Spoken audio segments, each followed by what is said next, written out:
আমাকে দেখলে মুখ লুকানোর কি আছে? যে লোককে দেখে সবাই ভয় পায়, সে যদি আমাকে দেখে ভয়ে জড়সড় হয়ে যায় তাহলে কি চলবে? যাই হোক, ধন্যবাদ আপনাকে।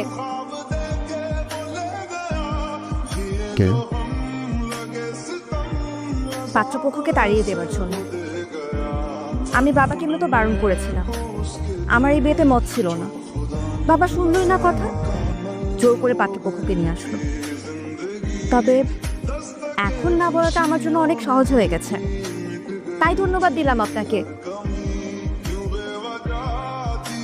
যাই হোক, কেউ যদি চায় তাহলে সে সাহস করে তার মনের কথা আমাকে বলতে পারে, বাবাকেও জানাতে পারে।